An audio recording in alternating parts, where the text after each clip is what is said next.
Баршаңызға сәлем. Бүгін өзбек халқының сүйікті тағамы хамир хасиб дайындайтын боламыз. Видеоны соңына дейін көріп, менің каналыма тіркеліп, лайк батырмасын басып кетіңіз.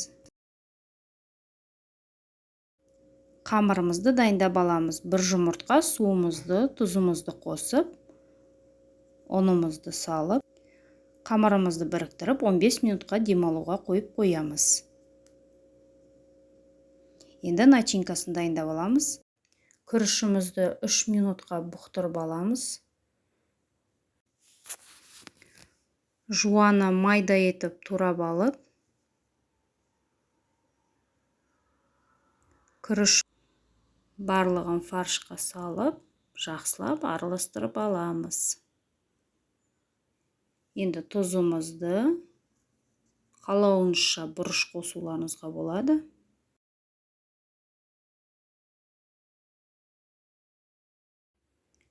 Үйі қанған қамырымызды дөңгелетіп жайып шығамыз. Жайылған қамырларымызды осындай бірнеше бөліктерге бөліп,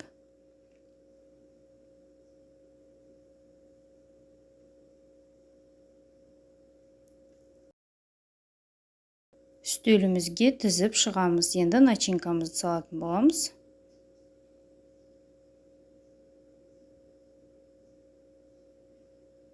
Дәл видеодағындай түйіп шығамыз.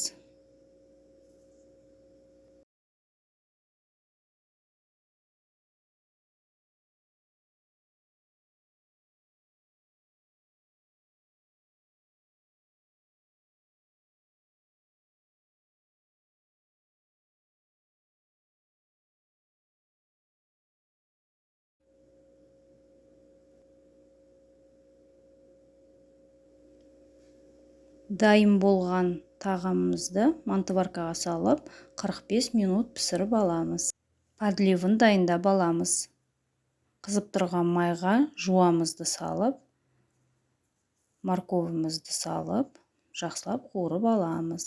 Бір қасық томат саламыз және бір қасық ұн саламыз. Қуырып алып, үстінен кішкене су құямыз. Енді жай отқа қойып, пісіріп аламыз. Қалауыңызша тұз және специя қосуларыңызға болады. Осымен біздің тағамымыз дайын. Жасап көріңіздер, ас болсын.